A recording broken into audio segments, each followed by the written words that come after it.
ఆడపిల్ల వేళ కాని వేళ ఇలా స్నానం చేసిందంటే తినకూడని మాట ఏదైనా చెవిని పడి ఉండాలి, లేదా పడకూడని కోరిక ఏదైనా మనసును పడి ఉండాలి. అవునా అమ్మా? రాత్రి శివుడి వేషంలో ఉన్న మాధవ్ పక్కన నేను పార్వతిలా నిలబడాల్సి వచ్చింది బాబా. పార్వతిలా నటిస్తేనే స్నానం చేశావు. రేపు ఆ శివుడి పక్కన పార్వతిలా జీవించాల్సి వస్తే?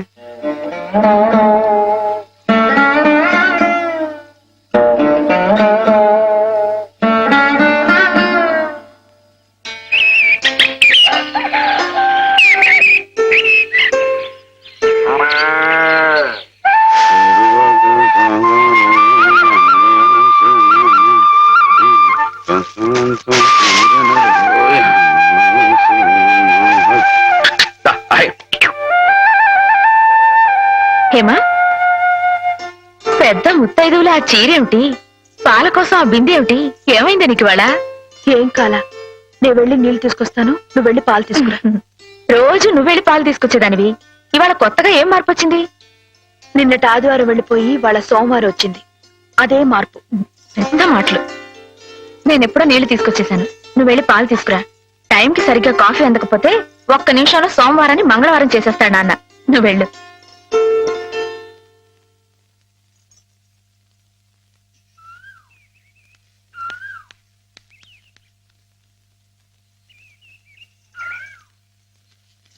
రండి రండి.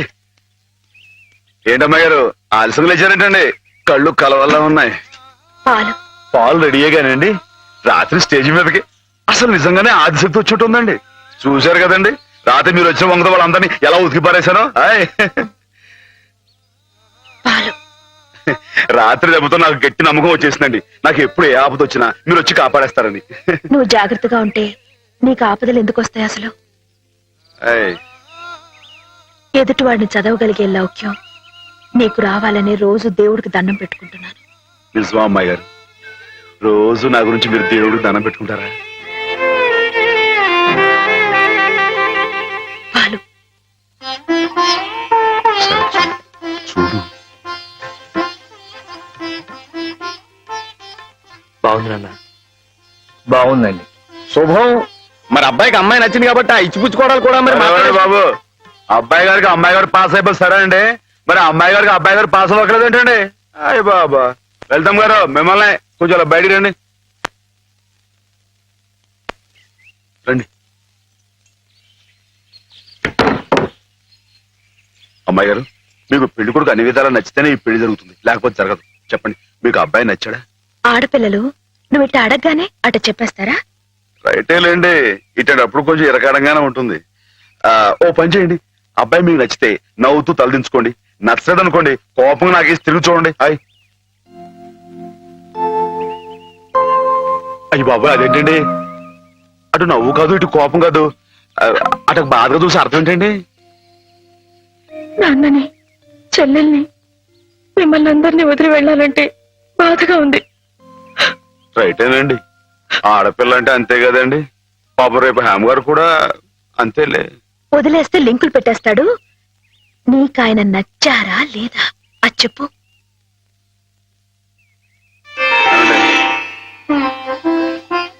పాస్ అయిపోయినట్టే. మా అమ్మాయి గారికి అబ్బాయి గారు పాస్ అయిపోయారండి. ఇక పెళ్లి ఏర్పాటు చేసేసుకోండి. శుభం. అయితే కట్న కానుకల విషయాలు కూడా మరి ఏమండి, మేమే బంగారం అంటే ఆడపిల్లలు ఇస్తుంటే ఇంకా ఎదురుడుతారండి బాబు. నువ్వు ఊరుకో. సంతలో పశువుని పెట్టి బేరం ఆడినట్టు నన్ను మధ్యలో పెట్టి బేరం ఆడడం నాకు సుతరాం ఇష్టం లేదు. నేను అలా బయట నుంచి ఉంటాను, మీరు మాట్లాడుకోండి. మా వాడు చిన్నప్పటి నుంచి అంతేలేండి. కొన్ని పద్ధతులున్న మనిషి, మధ్యతరగతి వాళ్ళం కదా. తప్పని తెలిసినా కొన్ని బాధ్యతలను నెరవేర్చడానికి కొన్ని పనులు చేయక తప్పదు. మరి ఏమంటారు బావగారు? అవన్నీ ఎందుకండి, ఆ పుచ్చుకునేది ఏదో ఒక ముక్క మా మనసులో వేయండి. ఒక 50,000 అయితే సబబుగా ఉంటుందంటారు. సరే బావగారు, మీ సంబంధం మాకు నచ్చిందండి. త్వరలోనే ముహూర్తాలు పెట్టుకుందాం. వస్తామండి. నమస్కారం. విన్నావటే 50,000 కట్టడం కానీ ఒక క్షణం ఆలోచించకుండా ఒప్పేసుకోండి మీ అన్నయ్య గారు. అంతటితో ఆగుతుందా? లాంఛనాలని అవని ఇవని ఇంకా అమాం బాపతు ఇంకో 10,000 దేగుతుంది. కాస్త దేగితే మాత్రం తప్పే ఉందండి. మంచి సంబంధం అనుకున్న తర్వాత ఒరే డబ్బు గురించిన ఆలోచన ఎందుకు బావగారు? ఈ ఇంటిని అమ్మేస్తాను. జోకులేస్తున్నారా బాబు గారు? లేదయ్యా, నిజంగానే అమ్మేస్తాను. తాతల నాటి ఆస్తి ఈ ఇంటిని అమ్మేస్తారా? అవును బావగారు, నాకు కుర్రాడు నచ్చాడు, అతని క్రమశిక్షణ నచ్చింది. ఈ రోజు లెక్కల ప్రకారం వాళ్ళు ఏమీ ఆకాశంలో లేరమ్మా, చాలా సబబుగానే అడిగారు. అయినా రేపు మీరు మాత్రం అడగరా? మీరు అడగకపోయినా నా బాధ్యతగా నేను ఇవ్వద్దా చెప్పండి? అందుకే ఇంటిని అమ్మేసేయాలనే నిశ్చయానికి వచ్చాను. మీ ఎరుకలో ఏదైనా మంచి బేరం ఉంటే చూడండి బావగారు. కాస్త ఇంటిని శ్రద్ధగా చూసుకునే మనుషులను చూడండి.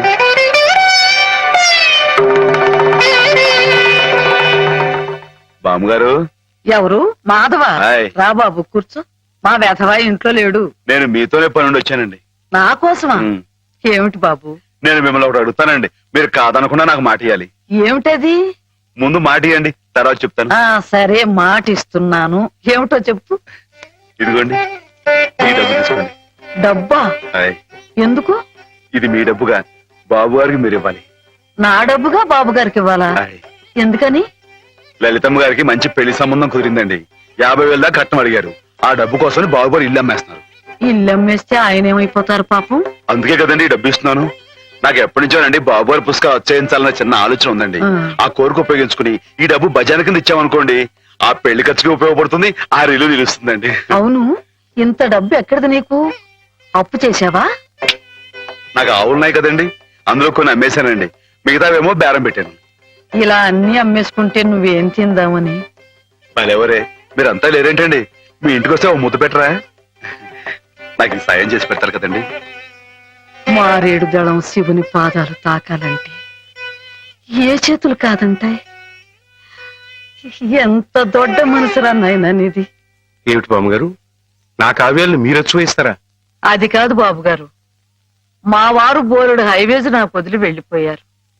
అనుభవించడానికి నేను నా మనవడు మిగిలాం.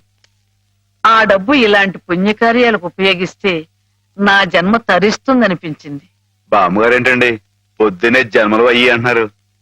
నాన్నగారు పుస్తకాలన్నీ బామ్మగారు అచ్చు వేయిస్తారట మాధవ. అయ్యో బాబోయ్, ఎంత శుభవార్తనానండి. అండి బాబు గారు, ఇక రామాయణం మహాభారతం పక్కన పేటేసి కూర్చుంటాయి మీ పుస్తకాలు. అయ్ కానీ నా పుస్తకాల మీద మీకు రాబడి పెద్దగా ఉండకపోవచ్చు బామ్మగారు. మాకు పైసా రాబడి రాకపోయినా పర్వాలేదు బాబు గారు. ఒక మహాకవి రాసిన అపురూప గ్రంథాలు వెలుగు చూడాలి. మీరేమిటో, మీ కళానికున్న శక్తి ఏమిటో 10 మందికి తెలియాలి. ఏం మాధవ? 1,00,000 విలువ చేసే మాట అన్నారండి. ఆ మాటతో పాటే భజానగా ఇంత ఇప్పించేస్తే ఈ విషయం పాస్ అయిపోద్దండి. మాధవ, బేరాలు ఆడడానికి భజనాలు పుచ్చుకోవడానికి ఇది నువ్వు పశువుల సంతకెళ్ళి చేసే పశువుల బేరం అనుకున్నావుటయ్యా? ఇటువంటివి నచ్చవు నాకు. రైటే బాబు, ఇప్పుడు ఆవులు గేదెల మధ్య గడిపేవాడిని. అంతవరకు ఆలోచించాను. తప్పే. మాధవేం తప్పుగా అనలేదు బాబు గారు. మీకు ఎంతో కొంత ఇవ్వటం మా బాధ్యత, ధర్మం. ప్రస్తుతానికి 50,000 అట్టి పెట్టండి. ఇప్పుడు ఎందుకు బామ్మగారు? రేపు పుస్తకాలన్నీ వచ్చైన తర్వాత ఏకమొత్తంగా ఎదురుగాని ఉంచండి బాబు గారు. పెద్దమ్మాయి గారు పెళ్ళని కూడా అనుకుంటున్నారట కదా, దేనికైనా అక్కడికి వస్తుంది. బామ్మగారు మాట కాదనకండి బాబు, ఉంచండి. మన అవసరం పాస్ అయిపోతుంది. ఇచ్చేయండి.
ఏమిటి?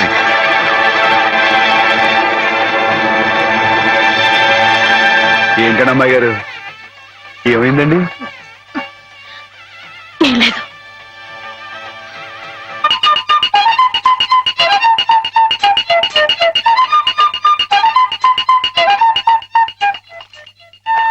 అమ్మాయి గారు దుబాయ్ మిమ్మల్ని ఆడుకోవడానికి పిలుస్తోంది. గుడికెళ్ళి వస్తున్నావమ్మా? ఆ, పుట్టినరోజు కదా అని. కన్నెపిల్ల జరుపుకునే ఒక్కొక్క పుట్టినరోజు కన్నవాళ్లకు ఒక్కో హెచ్చరికమ్మ. కళ్యాణ ఘడి సమీపిస్తోంది సుమా అనే ఓ అందమైన హెచ్చరిక. కూర్చోండి నాన్న, ఎందుకమ్మా? కూర్చోండి. లేమ్మా, లే.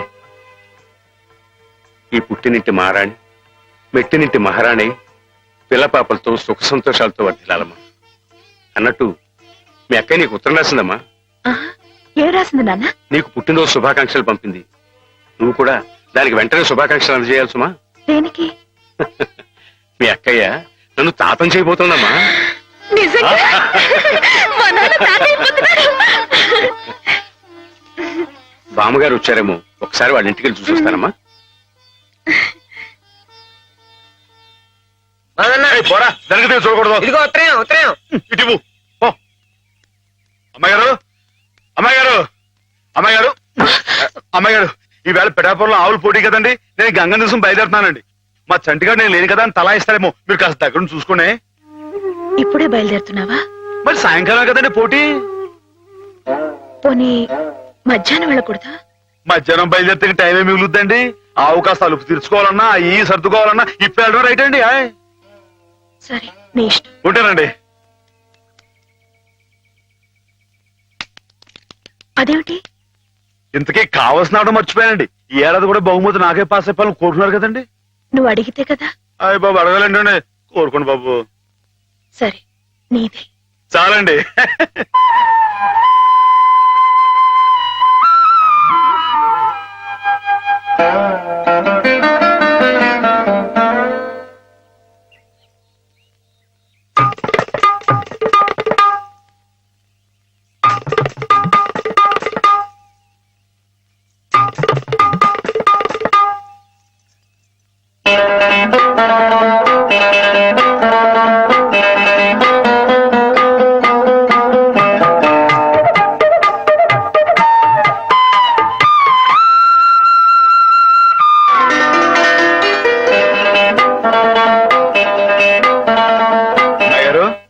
అమ్మాయి గారు, అమ్మాయి గారు, అయ్యో ఇంకా పడుకున్నారేంటండి?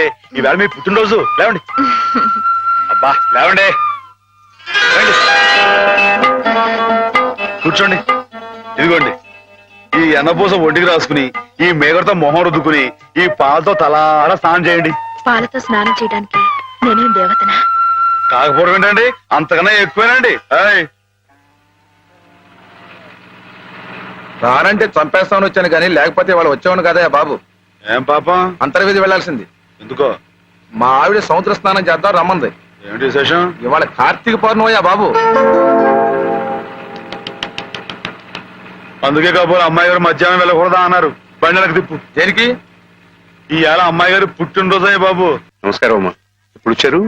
ఉదయమే వచ్చాను బాబు గారు. ఆహా. యాత్రల్లో ఎవరో కళ్ళ డాక్టరు పుణ్యాత్ముడు కళ్ళు ఆపరేషన్ చేసి బాగు చేశాడు. అలాగా? అందుకే 4 రోజులు ఆలస్యమైంది. నాన్నగారు మీరు ఎప్పుడొస్తారా అని ఎదురు చూస్తున్నారు. దేనికి? పెద్ద మనసుతో మీరు పెళ్లి సమయానికి అందజేసిన డబ్బు ఆ శుభకార్యానికి ఎత్తు వచ్చినట్టుగా సరిపోయింది. అందుకుగాను మీకు ఎప్పుడూ రుణపడి ఉంటానండి. అంత మాట అనకండి బాబు గారు. నా పుస్తకాల మీద సర్వం సహా హక్కుల్ని మీకు ధారాదత్తం చేస్తున్నట్టు పత్రం రాయించాను. సాయంకాలం ఆ పత్రాన్ని పుస్తకాన్ని మీకు అందజేస్తాను. వద్దు బాబు గారు, అంతటి సన్మానానికి తగను నేను. ఆ కాగితంలో మాధవ్ పేరు రాయించి అతనికి ఇవ్వండి బాబు. మాధవ్ పేరా? అవును బాబు గారు, నేను మీ దగ్గర అబద్ధం ఆడాను. గంగలో మునిగిన కేదారనాథుణ్ణి చూస్తున్నా నేను తప్పు చేశాననే బాధ నన్ను తొలిచేసింది. నేను తమకిచ్చిన డబ్బు నాది కాదు. మాధవ ఆవులు నమ్మేసి డబ్బు తెచ్చి నాకిచ్చి తను ఇస్తున్నానంటే మీరు తీసుకోరనే భయంతో నేనిస్తున్నట్టు అబద్ధం ఆడించి మీకు ఇప్పించాడు. మాధవ్? మన మాధవ్? మీ ఇల్లు మీ చెయ్యి జారిపోకూడదని వాడి తపన. మీ పుస్తకాల్ని వాడి డబ్బుతోనే అచ్చు వేయించాలని వాడికి ఎప్పటి నుంచో కోరిక.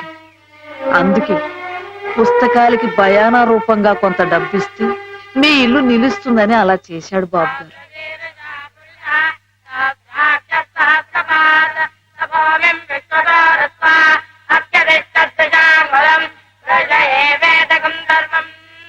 ఆవులు ఏమయ్యాయా అని అడిగితే ఆసుపత్రిలో చేర్పించానని అబద్ధం చెప్పాడు. ఇందుకేనన్నమాట.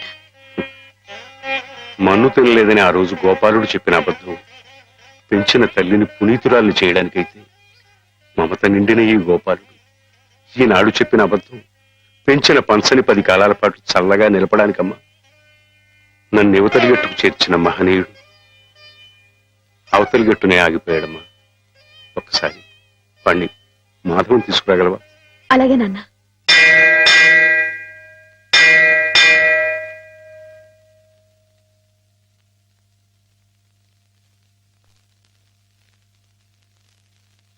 అమ్మాయి గారు ఎంతసేపు అయిందండి వచ్చి?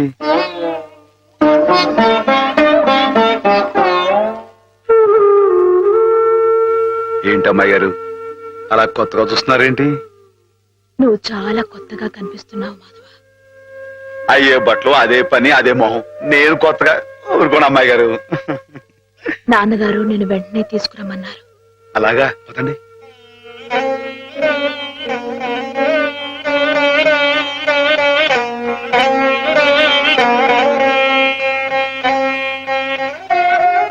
ఏమిటి ఈ అమూల్యమైన గ్రంథాలు ఏమిటి? అతనికి అంకితం ఇవ్వడం ఏమిటి? నేనేం చెప్పను. మామయ్య మంచి పని చేస్తున్నాడు అన్న.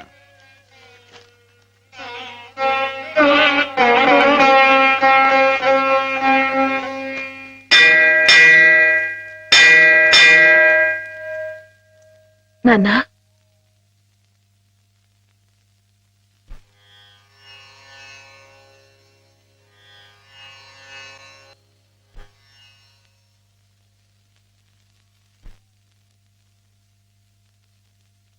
బాబు గారు నాకు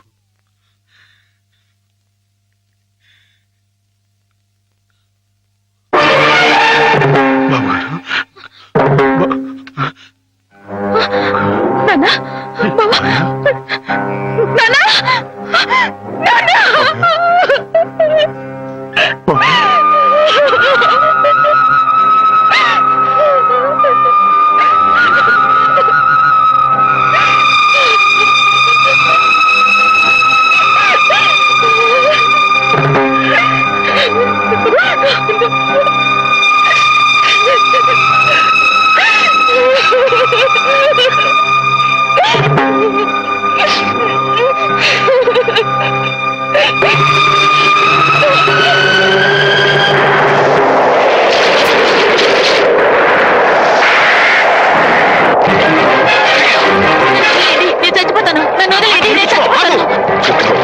ఎందుకు చచ్చిపోవాలనుకున్నావు? నాకెవరూ లేరు బాబు గారు. నీ పేరేమిటి బాబు? మాధవయ్య. చూడు మాధవ్, దిక్కులేని వాళ్ళకి దేవుడే పెద్ద దిక్కు. మనం పుట్టింది బతకడానికయ్యా, చావడానికి కాదు. పద, మాతో పాటు మా ఇంట్లో ఉందిగా. నేను ఉత్తినే ఉండను, ఏదైనా పనిపించండి, చేస్తాను. అలాగే పనిపిస్తాను. పద.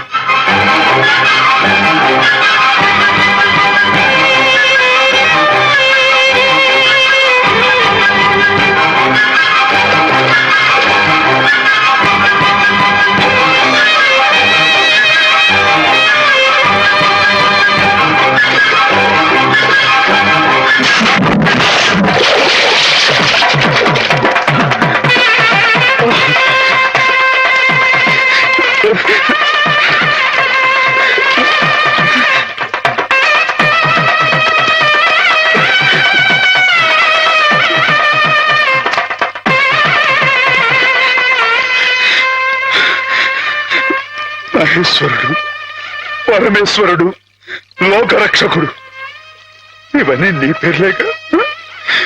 ఒక్క మంచి పని కూడా చేయలేని వాడివి నీకెందుకయ్యా ఇన్ని మంచి పేర్లు? ఎందుకని గుళ్ళు గోపురాలు? ఎందుకని పూజలు పురస్కారాలు? చెప్పు, మాట్లాడు, మాట్లాడు, మాట్లాడు. ఎందుకంటే నువ్వు తప్పు చేసావు గనక. అసలు నువ్వు అంటూ ఉంటే కదయ్యా తప్పు చేయటానికైనా ఒప్పు చేయటానికైనా. నువ్వు ఉన్నావనుకోవటం మా పిచ్చి, మా ఎర్రి, మా బ్రహ్మ. వద్దు, నువ్వు మా మధ్య ఉంటానికి వీల్లేదు. పో, దూరంగా పో. ఈ గోదావరిలో కలిసిపో, ఈ గోదావరిలో కలిగిపో. ఏమిటి ఆవేశం? దేవుడి మీద నా నీ కోపం? ఈయన దేవుడులాగా అవుతాడు బాబా. నమ్ముకున్న వాళ్ళకు మంచి చేసేవాడు దేవుడు, పూజలు చేసేవాళ్ళకు కాపు కాసేవాడు దేవుడు. ఈయన మనిషిలాగే మోసాడు బాబా. లేకపోతే రోజు శివారాధన చెయ్యందే మంచి కూడా ముట్టుకుని అయ్యగారిని అర్థంతరంగా తీసుకుపోతాడా? అలాగా? అయితే మాత్రం నీకేం అధికారం ఉందని దీన్ని నీటిపాలు చేయాలనుకుంటున్నావు? ఇది నేను చేసుకున్న బొమ్మ, దీని మీద అధికారం నాకు ఎందుకు ఉండదు? నువ్వు చేసుకున్న బొమ్మ మీద నీకు అధికారం ఉన్నప్పుడు ఆ దేవుడు చేసుకున్న బొమ్మల మీద ఆయనకి అధికారం ఉండదా బాబు? బొమ్మ పాత్ర ముగిసింది, రంగస్థలం మించి తప్పించేశాడు. ఆప్తులేని వ్యక్తులు దూరం అయితే వెలితిగానే ఉంటుంది. మెల్లమెల్లగా ఆ బాధని మర్చిపోవాలి. ఎలా మర్చిపోమంటావు బాబా?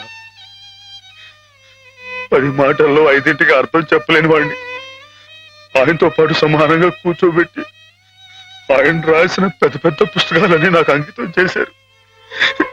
నేనంత గొప్పనా బాబా? అంత పెద్దోడ్నా? నాకు ఆ తాహతుందా? నా కింద కీర్తి ఇచ్చి వారు కీర్తి శేషులు అయిపోయారు. నా మేడం మణారం వేసి ఆయన బట్టలో కలిసిపోయారు. ఊరుకో మాధవ, ఊరుకో. నీ బాబు గారి ఆత్మ శాంతించాలంటే త్వరలో ఆ పుస్తకాలన్నీ అచ్చు వేయించి ప్రజలకు అందించు. ఆయన పేరు శాశ్వతంగా నిలుస్తుంది.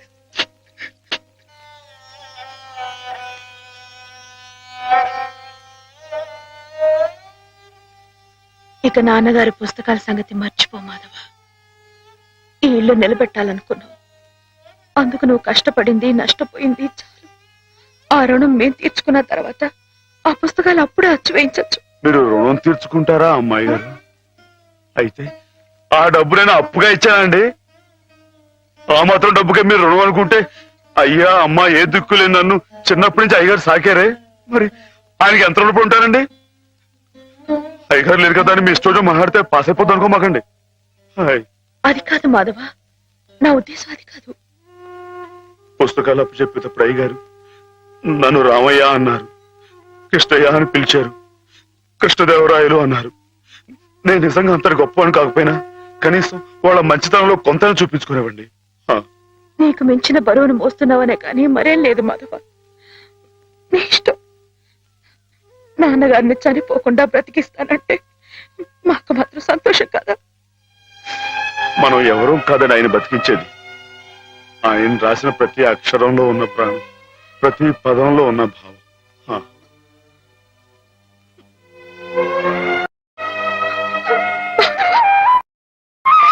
అమ్మాయి గారు, అమ్మాయి గారు, ఊరుకోండి అమ్మాయి గారు.